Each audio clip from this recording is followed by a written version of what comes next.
happening? Facebook.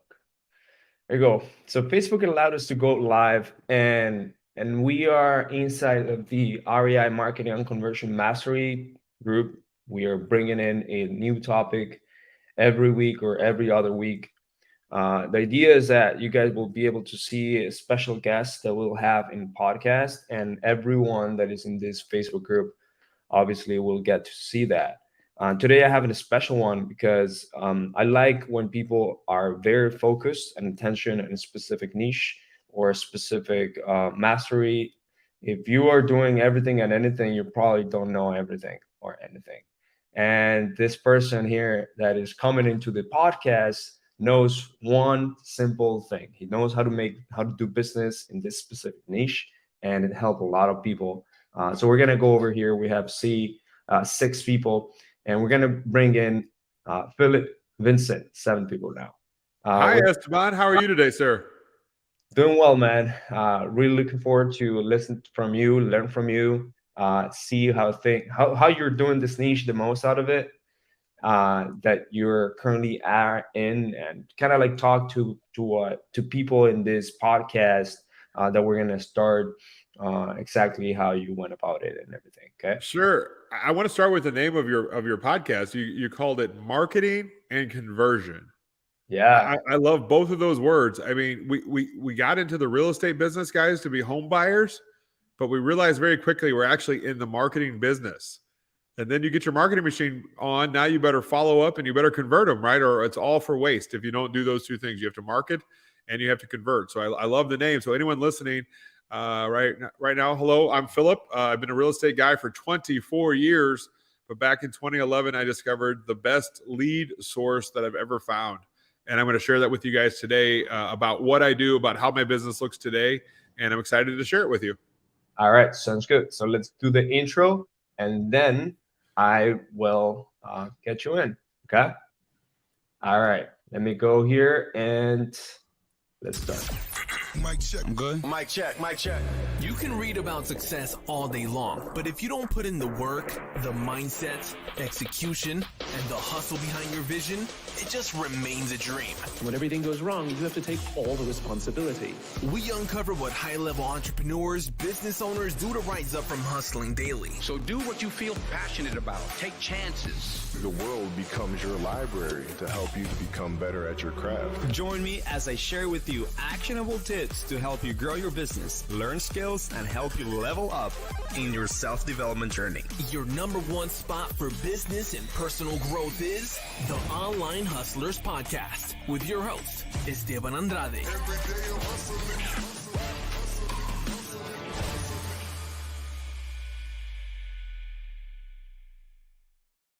And welcome back to another episode of the Real Estate Online Hustlers podcast, where we cover REI marketing and conversion.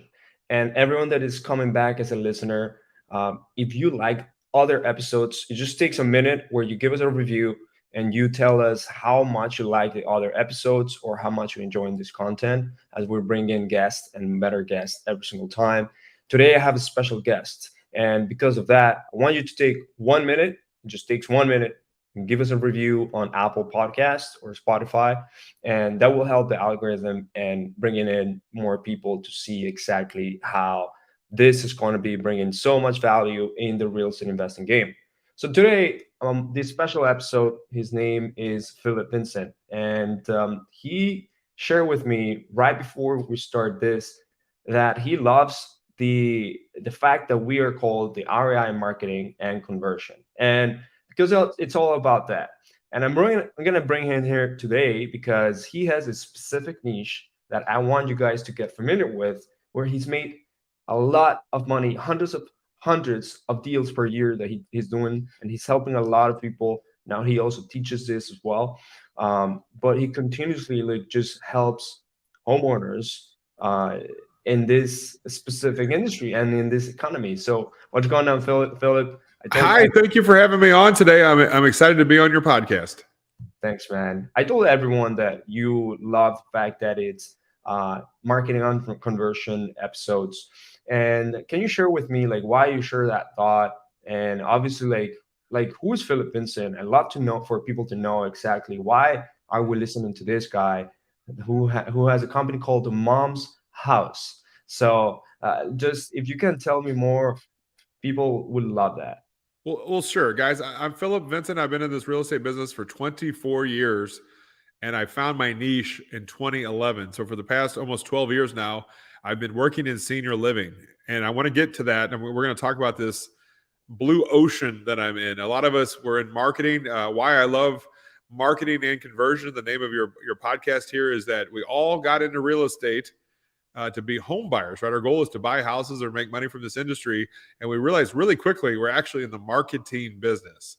And how we market ourselves, there's 100 ways to do it. We have to pick our lane. The successful people I've seen out there usually have a couple that work really well. They go deep on a couple and they don't go really wide on 100 of them, right? You can do 100 things to make your phone ring, but I suggest being good at a few of them. And so today my niche is senior living. And guys, I'm not talking about taking a house and turning it into a senior living community like a small RAL, or they call them residential assisted living. I'm not talking about that.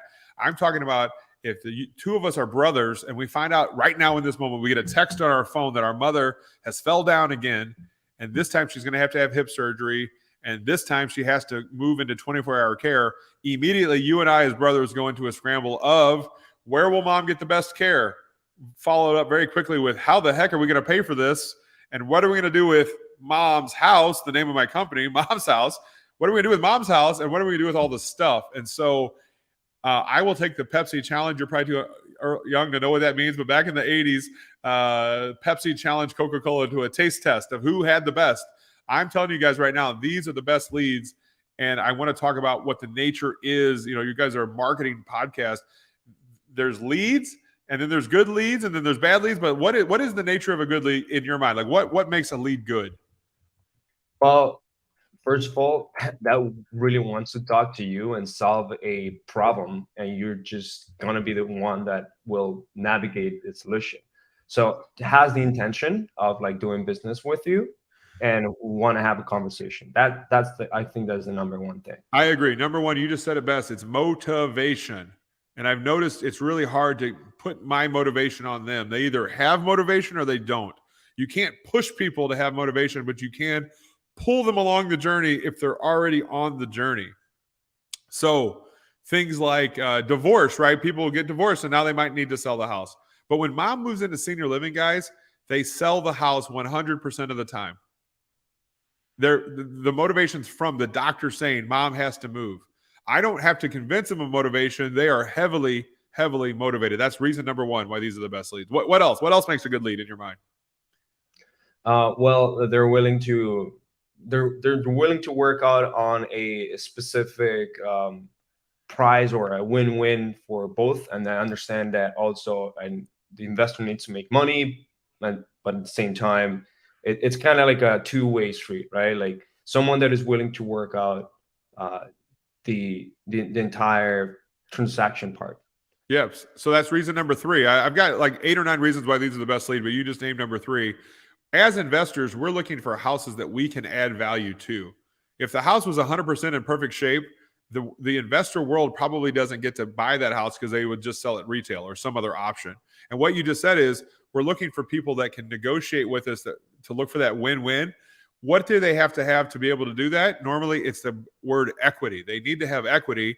90% of the time, seniors moving in, 90% they own the house outright. So that they have all the equity. What they're trading is they don't want to rehab the house. They're trading that convenience to sell it to me or you. They're trading that convenience for not having to go do the hard part of getting that house cleaned out, rehabbed, and on the market. So yes, exactly right. That's what these people are doing. It's like they need the cash out of the house to pay for care, but they don't want to go through the steps it takes to get it retail ready, especially in today's changing market.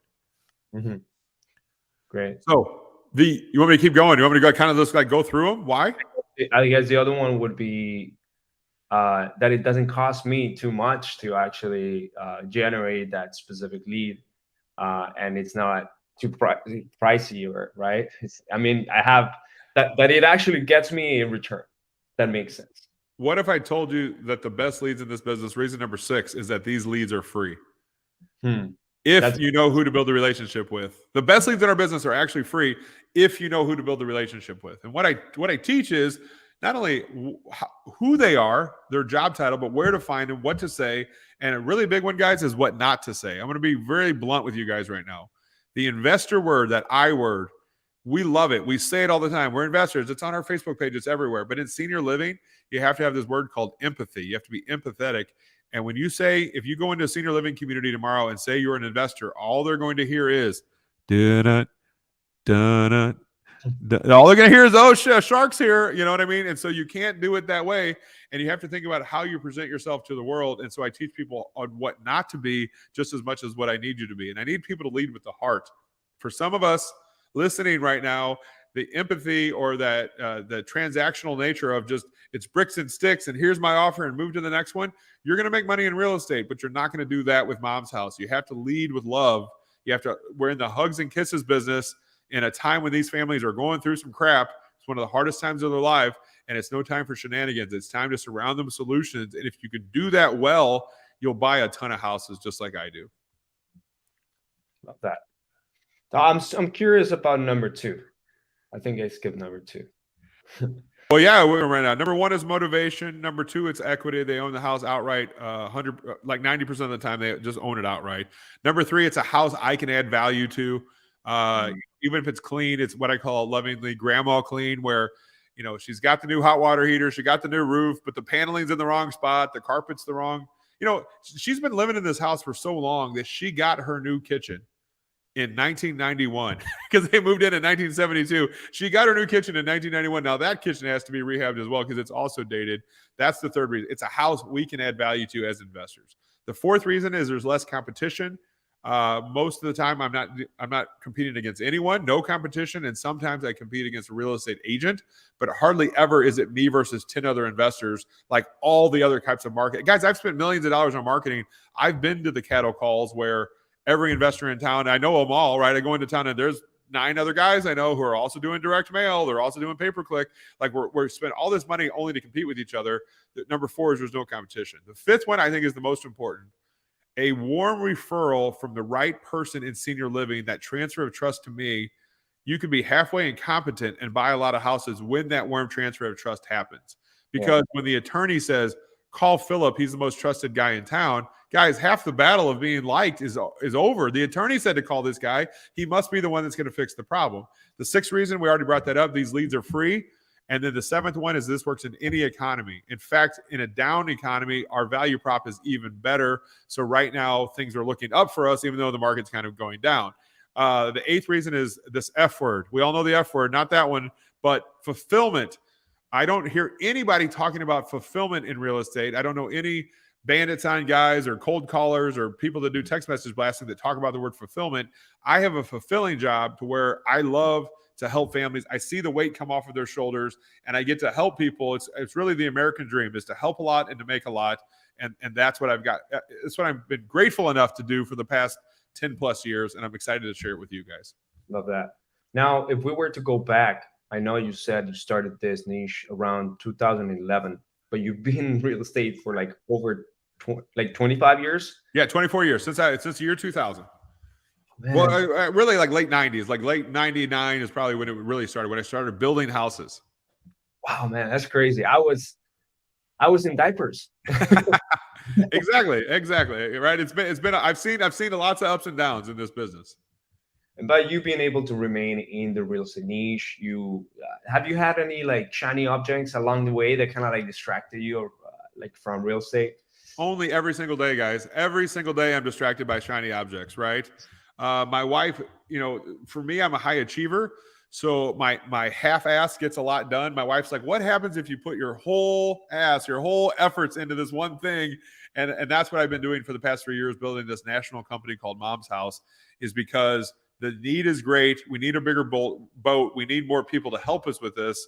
Guys, right now we're procuring about 30,000 families a month are coming through our system, and we don't have the ability to get to all of them to help them with this problem. That's how big this is. People always like, Phillip, what a great little niche you have there. And I'm like, you just don't understand the numbers yet. When they say little niche, they don't understand that this is actually the majority of sellers. Guys, anyone listening that does real estate, tell me about your last 5 sellers.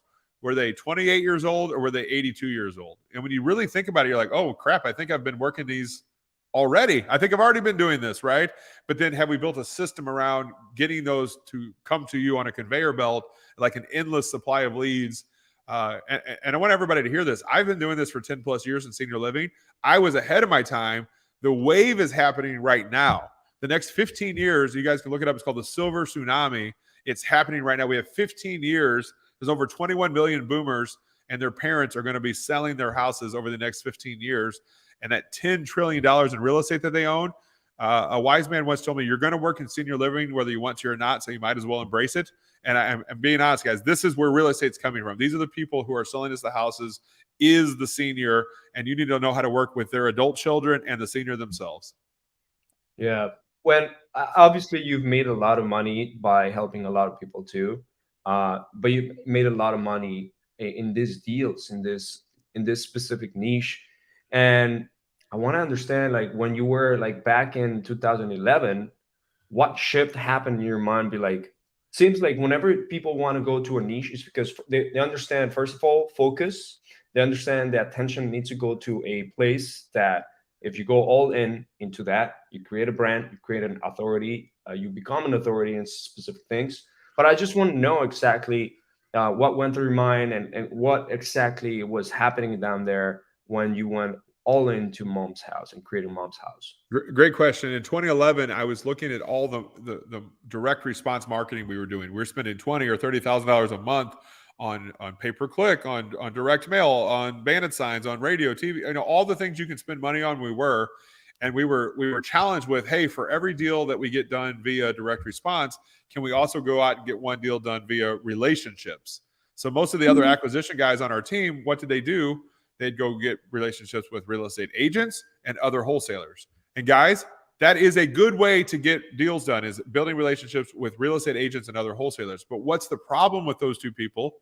Lovingly, they're in our business. They're in real estate. They are real estate people. And if you work with a wholesaler for long enough, they're going to realize that you're just selling it to the next buyer. They're going to figure out how to do that on their own if they're smart, and they're going to cut you out, whether it's 1 year or 2 years down the line. Same way with real estate agents. Do you think you're the only investor they're talking to? Come on, of course not. So it's hard to keep their attention for very long. It's hard to get all of their deals. They're never going to bring you all of their deals. The opposite is true in senior living. Nobody that's an executive director at a senior living community is trying to also be a wholesaler, right? They're staying in their lane. I'm staying in my lane. Philip's the guy that fixes the real estate issue. I'm going to be so just blunt with you guys. Senior living has a problem. Let me simplify it for you very easily in an analogy we can all understand. Senior living is like a car dealership that doesn't buy the trade-in. They sell housing, but they don't buy the housing back. They don't even help with the housing. In fact, they push them away. They said, go talk to a real estate agent. When you figure that out, please come back and see us.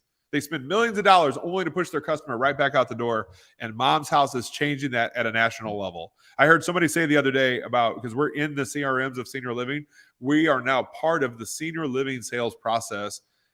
If you guys could take any advice from what I'm talking, I know you can tell I'm passionate. If you can take any advice about what I'm saying right now, is dream bigger than you are right now. Because my life right now it's a little bit absurd as to how big this is getting because of which really started out of laziness. It started out of laziness in 2011. Why? Because I hated working crappy leads. We all hate working crappy leads. I wanted sellers that wanted that's a fundamental switch. If you can just only work with people that want your service in any product, I don't care what it is. It's like selling water to thirsty people is much better than somebody that just drank 2 gallons of water, right? And I feel like sometimes we're trying to create stuff out of thin air instead of just working with the people that actually want our service. And that's what I've created with Mom's House.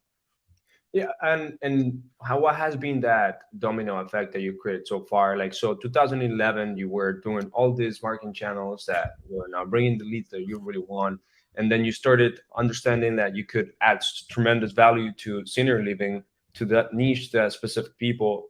So what were your first steps that you did down there? Like, you created relationships, you run TV ads, radio ads, like you went.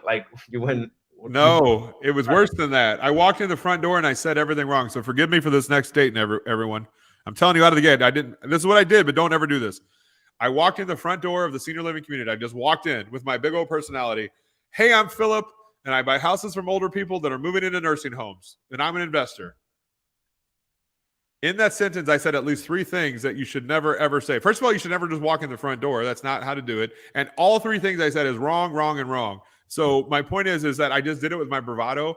And finally, because I had tenacity to keep coming back, I knew the 2 industries were like peanut butter and chocolate, like I had to marry them.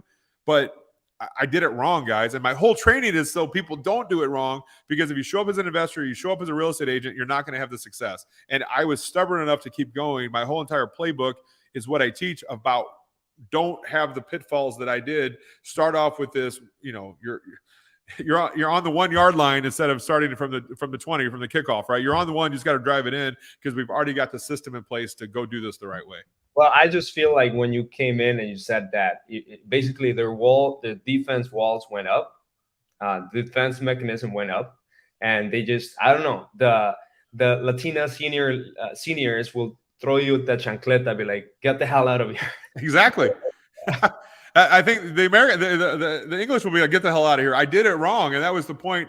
But I was stubborn enough to keep going, and people took pity on me. They pulled me to the side, and they're like, hey, dummy, maybe don't say it like this. Maybe say it like, we need you to be a little, because they saw my heart, right? They saw that I had a good intention, but most people can't fail as much as I do. I think we should all fail more often than we are and try bigger things. And I stuck with this when real estate has been my backbone for 20 years, but senior living has been like the best thing that's ever happened because of what senior living has taught me. Like, life is short, and you better find something fulfilling to do. I'll give you a good example. Is if anyone listening, if you hate that it's Sunday night, if you hate Sunday nights, you probably have the wrong life.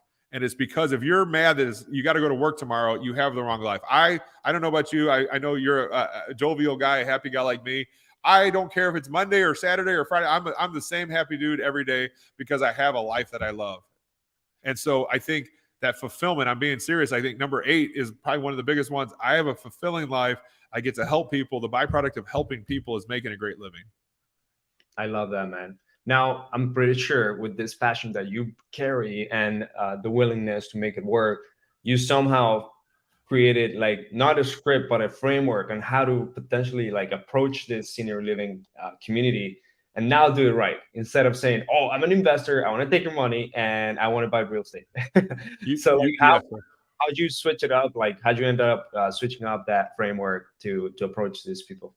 By continuing to go and building scripts for not just one elevator speech for the whole thing. Each individual persona in senior living is a different type of human, and they have a different what's in it for them. Everyone in this life cares about what's in it for you. You care about what's in it for you. I care about what's in it for me. Senior living cares about what's in it for them. You have a different angle for, it's the same overall, right? That we're going to get to the house, but it's a different thing for each one. And so I teach scripting for each and every job title in senior living that matters. Yeah.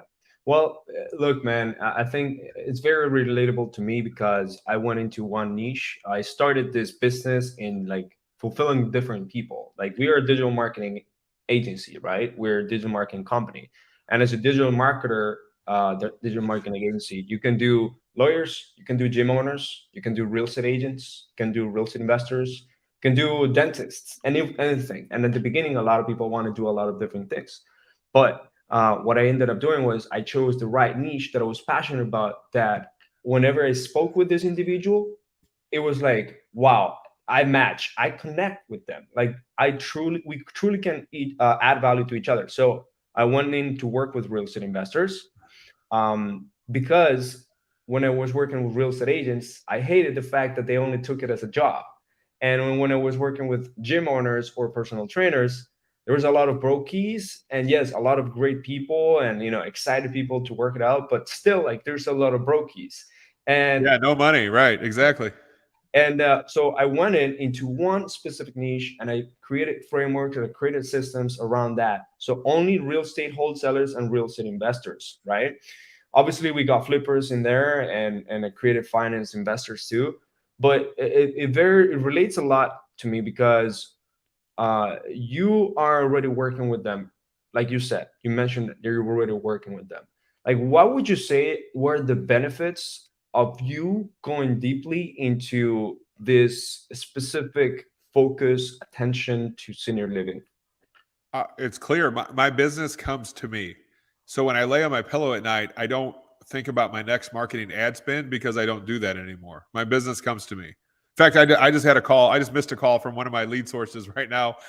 They bring me deals, right? When I get a call, it's like, I've got another. They say, Phil, can you be there tomorrow and make an offer? Yes, I can. Right. So I built a come to me business of warm referrals from people in senior living. Love that. A lot of people actually struggle in creating a referral system, like something that is long term, because we can do direct to client, or right direct messaging to that specific prospect. And doing direct to seller is all great, but the moment that you turn off the button of cold calling, or turn off the button of doing PPC or paid ads, the leads are going to stop coming in, right? There's no more business. Like the moment that your cold callers stop working, also there's no more wins. And so the long-term effect that you have created, and this is what's great. I mean, right now there's many ways to create that type of long-term effect. You created it with this type of relationships, right? So what would you say are, and I wanna like add a little bit of the few things that I'm doing and that I've seen that works right now for the long-term effect, Yeah. specifically using social media and all of this kind of stuff. But I wanna know from your end, what do you do, or how do you continuously growing that system that is a long-term effect? Yeah. I mean, we have to all pick our lane, whatever that lane might be. And you said it best. If you turned off your marketing tomorrow, if you stop doing direct mail tomorrow, whatever it might be, how long would it be before your phone stops ringing? And so, where I think the world is going is we're all our own brands, whether you want to believe it or not. We're all our own content, we're our own brands. We can build our own following. I see people that I haven't seen in 6 months, 8 months, a year, and they go, Phil, I see all of your stuff on Facebook. Like, people are watching, and you have to pour into some lane and be out there networking and building relationships. Just do it with the right people. And the more you farm, the more you plant those seeds, you'll turn around and look back at the farm and be like, oh, look at that harvest, because you took action. And you said people have trouble building relationships. It's because they're lazy about it, right? They'll dump a bunch of cards on somebody and think they built a relationship. But think about any good relationship you've had. You spend time with them, you see them, you break bread together, you might share a drink with each other, you have similar interests. People work with who they know, like, and trust. And I think our social brand, and you're going to talk about that right now, is super important. So I would love to hear what you're doing with that. Yeah, so one of the few things that we're doing is we're turning what is content that is long form, short form content as well, that will stick in people's head for a long period of time. Why? Because they're consuming it. So for example, things like this that allows people to kind of understand information, get knowledge, get educated, get to know other experiences. They're gonna hear from me, and in a way, whenever you do that, you're taking real estate inside of their brain, inside of their head, right? Like you're basically investing your time in order to get some real estate inside of their brain. So they'll remember you, and they'll continuously think of, okay, real estate investing or real estate marketing would be Esteban, because I listen to him at least 30 minutes or 10 minutes every single day. And ultimately, that person is the one I want to go to or listen to or find that resource. So they're going to remember you over time because they have consumed your content, whether that's from a YouTube channel, whether that's social media, short form marketing, TikTok, Reels, IG, podcast, whatever it is that we're doing right now, right? And that is going to stay because now you're being trustworthy to them. Like you now have created familiarity with them. Now they think they know you. I've so many times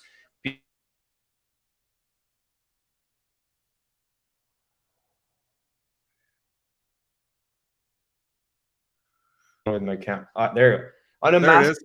and then they talk to me as if like they already know me for a long period of time, and I'm like, wait a minute, who is this guy? Like, You're famous. You're famous. That's what that is. I'm not even famous. To them, you are, because you're the trustworthy person that puts out the content. Exactly. So in a way, mom's house is that's what has created within the senior living world, right? So Yeah. I'm just curious, what would be next, and how would you take it to another level? Because I cannot wait until like you're in television, until you have a YouTube channel. And these people are just like literally like seeing these videos about how you're documenting the process or of helping these people out or things like that. Like there should be somewhere something there that absolutely you can take it in that route. Yeah, Or you think about all the flipping TV shows. What we do would be the most ultimate flipping TV show. I just don't have time for it. I'm building this national company, right? That's got all these families coming through. We're trying to find people to help us with these leads, these families, right? But as far as a TV show goes, this would be the best content ever. You have the emotion side, you have the responsible party, you have the old house that needs to be flipped. Like there's so many good variables there. We do have a YouTube channel. It's under momshouse.com. And so we're trying to document that as best we can with testimonials of the families we find. It's also a very sensitive time, right? I take great pride in getting to buy a family's forever home. I buy their forever home for a living. That's what I do. That's tied up to way more than the house. It's the bricks. The bricks and sticks is one thing that I'm buying, but I'm buying their memories, right? This is where they grew up. This is where all their memories, good, bad, and different. This is where everything happened, is this home that they grew up in. And I take great pride in getting to do that with families. I love that, man. So would you mind sharing? So are you going to be licensing this model? That's a great question. We're more of a lead aggregation. And so we're looking for people that want to work with us with these 30,000 families that are coming through. And so, just if you want to find us on socials, we're everywhere. And I would love to reach out and talk to you to see if you're a good fit for this program. It's not for everyone. You have to lead with love first, and the real estate is second. And for some people, we can only do it transactionally, right? And that's okay. You'll make $1 million another way. It's just, this is different. This hits the heart differently. And you have to think about more than just the house. I'm not saying you need to get into the stuff business. I don't want you to be like the American Pickers show. You shouldn't get into the stuff, but you do have to be good at helping them with the stuff, because that's one of the biggest hurdles along with the house is how do we get mom into senior living quicker? So, okay. So what would be the model like of the lead aggregator? Like, what do you exactly mean by that? We have leads nationwide. And for the people that go through our training, we work together on those leads. Okay. And people would come in and then you help them kind of like go through, learn the system, learn the process, and acquire those properties. Yep. Through you helping them kind of like a JV. Well, I push the leads to them, right? They work the leads in their local market. So I can't be everywhere. I know the St. Louis market really well, but everywhere else, that's why I need people to help me with these other families. Okay. That's awesome. Can you tell me one or two stories of a few huge fulfillment moments of situations that mom house had to go through, like with different of your customers? If I just want to know like a few of the, because you mentioned fulfillment. Yeah. There's hundreds of them. One comes to mind was a lady that was an art teacher. It was a warm summer day where it rained in the afternoon, like when it's warm outside. Well, you're in Miami. That happens every day. It rains down there a lot. Only a little bit in the afternoon, right? Everywhere in Florida. But this was in St. Louis. It was a warm day. It was raining. She just signed the contract. We jump in my car so we don't get rained on. And she starts crying, which is not, it does happen. It's an emotional time. She's crying. She says, Phillip, she said, I didn't realize how much effort and paperwork and all this time it was going to take for me to get, this was her dad, me to get my dad into senior living. She goes, I wish there could have been a book I could have read to help me with all this. She said, I felt like I was on an island the whole time. Never, there's no like checklist or any of those things. And so my partner, Ben, wrote a book called Paying for Long-Term Care. You can see it on Amazon, Ben Rayo.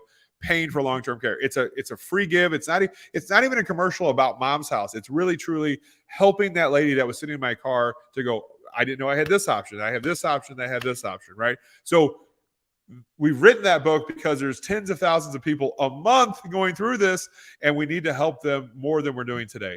The second one is a lady named Meredith. Meredith is a psychologist, and she brings me out to her mother's house.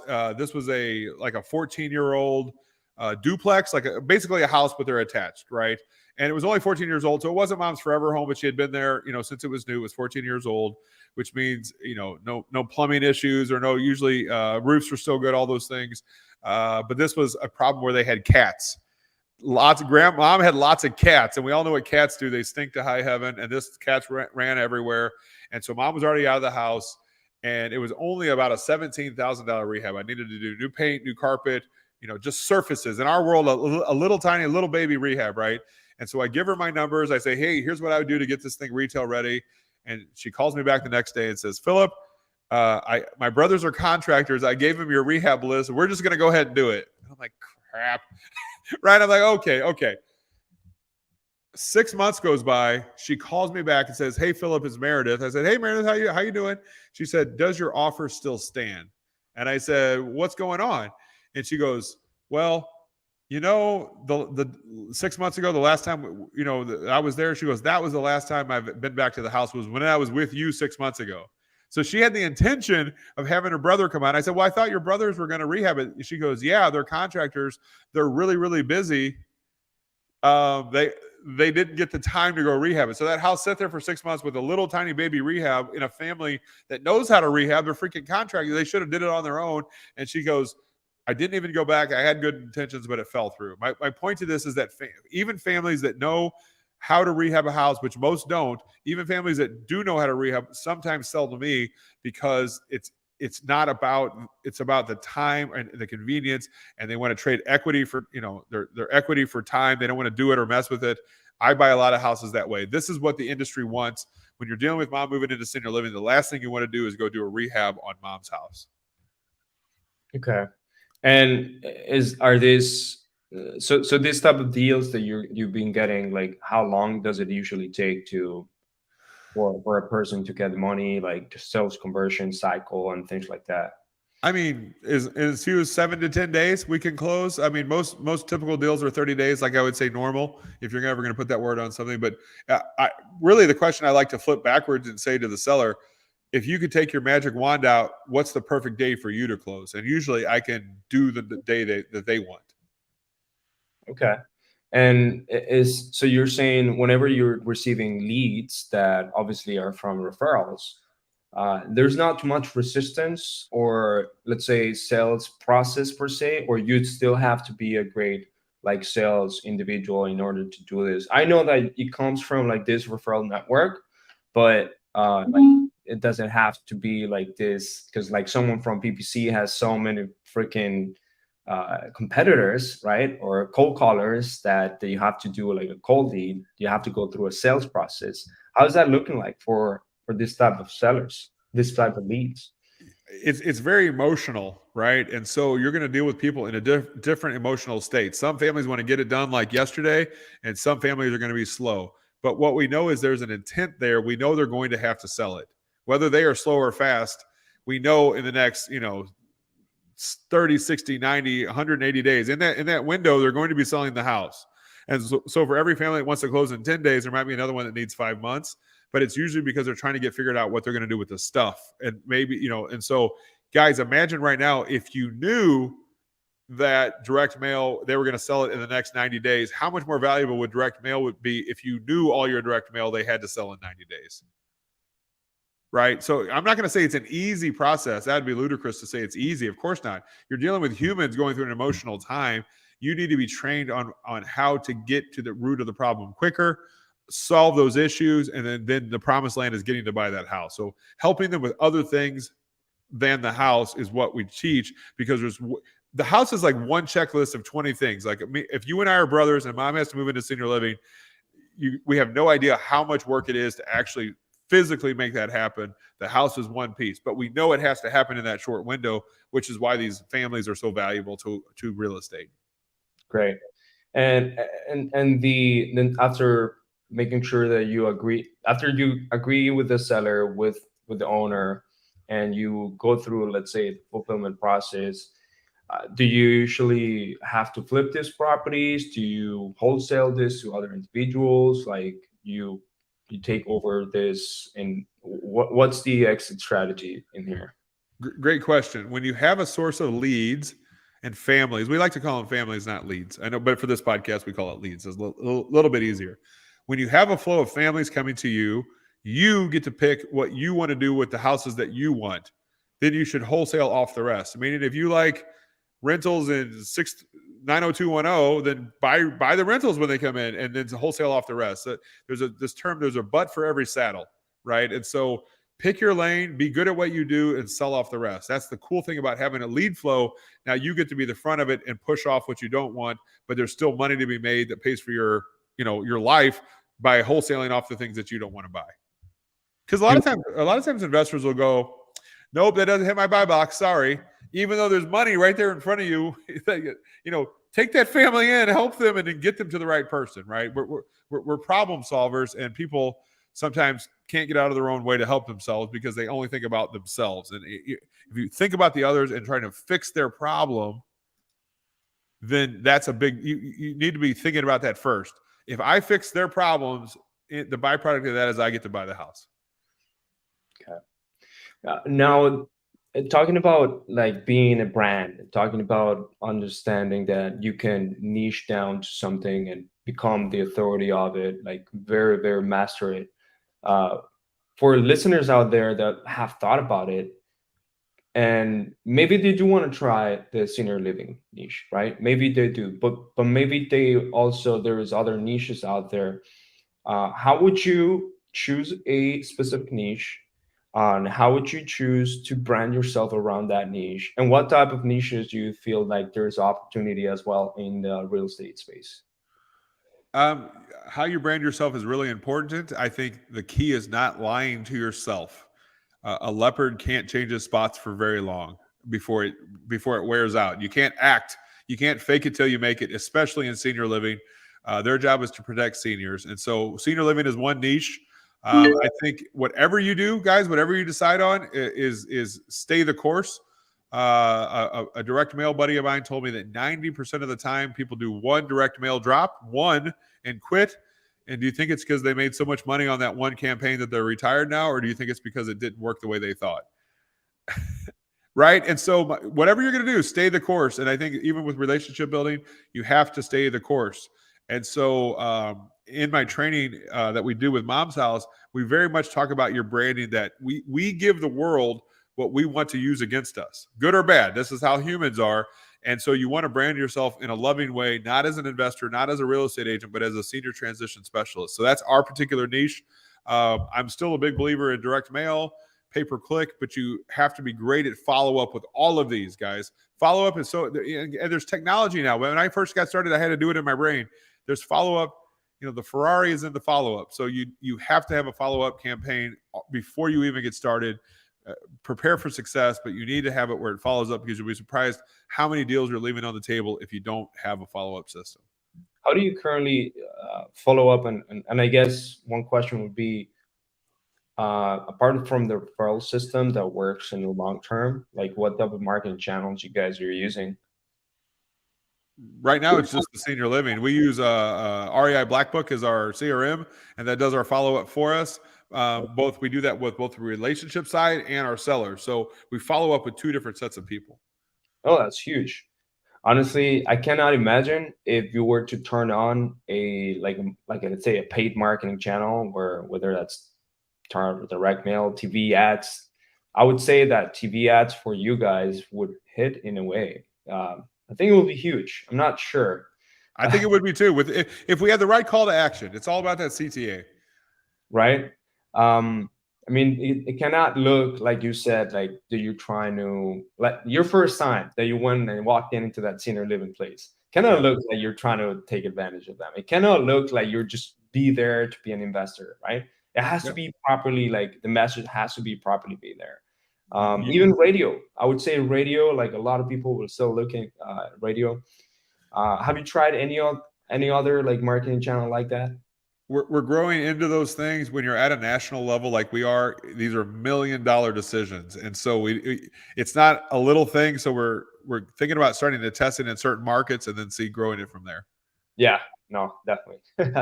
Because when you say national, you mean that you in every single state?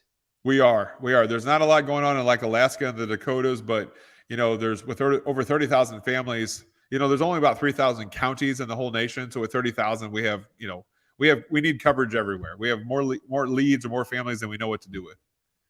Wow. Well, that's pretty exciting, man. And I guess the last thing is the niches that are out there in real estate investing. So senior living obviously is one, but which others would you recommend for people to think of? Maybe I can become an expert on helping only on this specific niche apart from senior living. Is there anything else? Outside of what I do or what I teach, let's just go back to like direct mail for a second. When you pull a direct mail list, we're all about list building, right? Why do people build a list that's over the age of 65, have lived there 20 years, and have equity? Why would you mail to that list? Well, I would mail because I would expect that potentially they're going to be checking their mail because they are that type of, avatar that checks mails. Like, Yes, so they are. They definitely are. But why over the age of 65, and why have equity, and why haven't for the people that have lived there at least 20 years? oh, because there will be the appropriate person that has the right house, right? It could be, right. It could be. You're still spraying and praying. I'm going to come back to senior living again because the leads, even your best direct mail leads, guys, are usually senior living leads because you were waiting. You keep spraying on them and praying on them, hoping they were going to go. Today's the day. What I'm saying is cut all of that out and go right to the moment when they go, today's the day I need to sell, right? And I think if you look at all real estate, guys, like divorces or when a baby's born, like people are making life changes. I don't want to, first time home buyers is not my jam, but I don't want to work divorces because the people are angry, right? But when mom needs to move into senior living, everyone's trying to help mom. They need my service. I don't think there is any other niche I would work in because even if you're working in direct mail, you're still trying to get back to the customer that I'm talking about. Right. Maybe I'm a homer. I know I'm trying to give you guys more here, but I'm just saying I've done it all, guys. I've done all the other ways, and these are the best leads that I've ever found. Are you found easily, like, if you were to, if someone was to be Googling you, Yeah. Let's say a senior or someone that wants to help their mom, would they be easily find you, like with a great SEO or something like that, or how's that? It's even bigger than that. We have some pretty decent SEO. The word mom's house is a little familiar. It's a little vague, right? So it's hard to rank for those exact words. But what we've done is we've created relationships in the senior living CRMs. So there's about 5 dominant players in the senior living CRMs. We're part of their sales process. So we sit behind the curtain when the family comes in and they're trying to help mom. They push a button and then that family comes to us when they have a house they need to sell. And they only have it about 80% of the time. The other 20%, they already live in an apartment or they live with loved ones, but 80% of the time they have a house that they need to sell. And 90% of those times they own it outright. Like there's a reason why these are the best leads. Nice. Awesome. How many people you got right now inside of the program that you have where you teach other real estate investors? I mean, you help them get. Yeah. We're about 200 right now, and I probably need to be about 2,000 to really cover the nation right now. That's how far away we are from having too much coverage. And you think that, first of all, by having 2,000, now you're going to be able to obviously have the bandwidth to have all this lead that are coming in to be serviced, or yes, exactly right. What's the mission here? That's exactly right. About 15 to 30 leads per person would be, guys, all leads aren't created equal, right? You could get 300 Z buyer leads, but they're worthless. And so the point is that it's not the lead quantity, it's how many people actually need to sell, right? That's really the question we're all asking ourselves here. And so I'd rather have 3 leads a month. If I knew I could buy all 3 houses, I'd rather have that, right? And so with me, I feel like there's a bandwidth for any solopreneur out there that they can probably work 20 to 30 families a month, because not all of them are going to pan out, right? It's just how it works. But, can you make a phone call a day? One phone call a day. I think you could be a successful real estate investor if you had one person to talk to a day. That would be a part-time job that you could make hundreds of thousands of dollars. Yeah. Guys, I think everyone that's listening here, there's a huge opportunity that if you don't, even but for any reason, I mean, if you're looking to like niche down into something, and even if you're starting out, or even if you have grown and want to add like another niche to your specific marketing channels and to what you're doing, looking into this with Mom's House is something that you cannot miss out on, because like he said, it's a great blue ocean. So how can people actually reach out to you, talk to you, or talk to your team? Or Yeah, go to momshouse.com. that's it, Mom's House? Momshouse.com. And if you want to, you could do /3day, the number 3DAY. But just, if Okay. you want to explore momshouse.com, you can. But if you want to get right to us to see if you're a good fit, it's momshouse.com /3day, the number 3DAY. And so let me ask you, what's happening 3 days, 3 day? The 3 day, I invite you to come to my office where I'm sitting right now and train you on how to do this the right way. Okay, sweet. I Now, know it's a lot. It's a whole industry to learn about, right? Every day you can read our Google reviews. Like, our training is just mind blowing because it's such a big industry and it's just hiding in plain sight. And so I want to share it with you guys. So I can't wait to talk with you. awesome. So both the senior living communities, they know about you, Mom House, and also real estate investors to know about Yep, Mom House. Right? Okay. that's right. The supply is the CRM and the demand is you guys. Awesome. Well, thank you so much for being here in this podcast, man. It was pretty cool to get you in here. I'd love to have you in Miami in the next episode, where we will dive into like a few nitty gritty stuff on the stuff that works for you real well, and it will be in person. Okay. I can't So wait to come to Miami. I look forward to it. thank you so much for being here. And everyone that is listening to the podcast, remember to follow Phillip Vincent and Mom's House. He got an Instagram. That's Phillip Vincent, or you got Mom's House. Which one in Instagram is it? Well, I don't even check my own Instagram because I'm an old boomer at 44 years old. So I don't really do much with Instagram. I know we have one as a company, but if I would say, Mom's well, House. I should know. I don't know my Instagram. Just go to the momshouse.com/3day. And Perfect. also, if you like this episode, review this, give us a comment, subscribe as well. And thank you for listening. Thank you, guys. Good to meet you.